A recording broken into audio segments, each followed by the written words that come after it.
आज जो हम बात करना चाहते हैं वो है लोअर बैक पेन पे, कमर का दर्द। अपने रूटीन लाइफ के अंदर कमर का दर्द हम लोग काफ़ी फेस करते हैं, वेदर अपने काम पर हो या फिर घर पे हो। अपने रोजिंदा जीवन में ये कमर का दर्द जो है हमें बहुत सताता है। तो अपने जो बात करना चाहते हैं कि उसके यूजुअल फैक्टर्स क्या हैं जो अफेक्ट करते हैं अपने कमर के दर्द में, और अपने क्या कर सकते हैं इसे मिटाने के लिए अपने रोजिंदा जीवन में, जिसके लिए हमें इवन डॉक्टर को नहीं पूछना पड़े, ना तो कोई दवाई लेनी पड़े। पहले हम चालू करेंगे कि किस कारण से कमर का दर्द होता है कॉमनली। पहली बात जो है जिससे हम रोजिंदा जीवन में हम फेस करते हैं वो है नीचे झुकना, सामान उठाना। वो एक चीज़ है कि जो मेजर फैक्टर है कमर के दर्द में। दूसरा एक चीज़ रहता है वो है लंबे समय तक बैठना। जैसे कि अभी आईटी का ज़माना चल रहा है, अपने को कांस्टेंट बैठे रहना पड़ता है लैपटॉप पे वगैरह, तो उसके अंदर अपना सिटिंग पोस्चर जो है वो बिगड़ता ही है। अपने यूजुअली जो बैठते हैं आगे झुक के बैठते हैं, कंप्यूटर पे काम करते रहते हैं, उसकी वजह से लंबे समय अगर ये रहता है तो लोअर बैक स्पाजम्स होते हैं जो इवेंचुअली कन्वर्ट हो जाता है क्रोनिक लोअर बैक पेन में।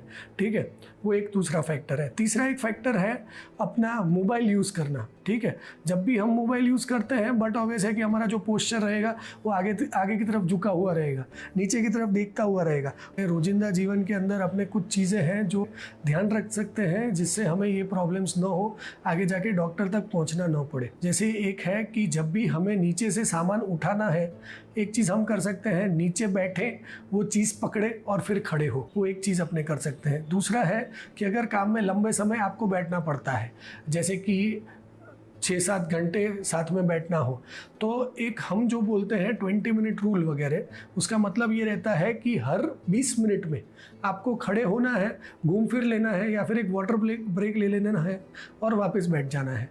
ये दूसरी चीज़ अपन कर सकते हैं। तीसरी चीज़ है कि अर्गोनॉमिक चेयर करके आता है। बेसिकली व्हाट इज इट, तो it consist of a lumbar support in your chair. ठीक है, और एक है कि नेक सपोर्ट अपने रख सकते हैं।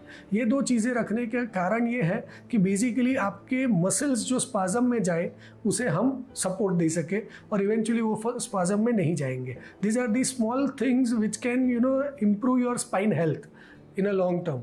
दूसरी एक चीज़ जो मैं आपको बताना चाहूँगा वो है रेड फ्लैग साइंस, जो ऐसे हैं कि अगर ये आप में है या फिर अगर आप महसूस करते हो तो आपको नज़दीक के स्पाइन सर्जन को दिखाना चाहिए।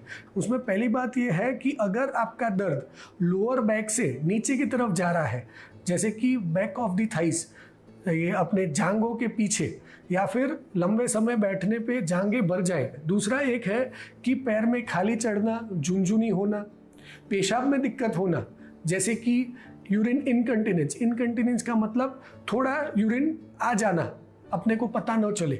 ये चीज़ें हैं, अगर इनमें से कोई भी साइंस आपको महसूस हो रही है तो आपको पास के एक स्पाइन सर्जन को मिलना चाहिए।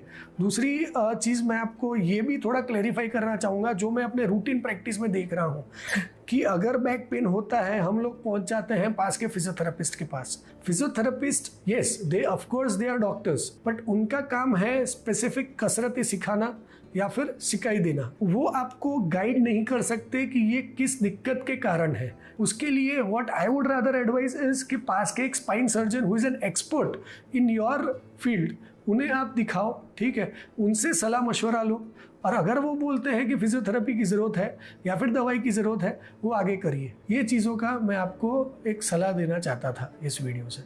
Thank you.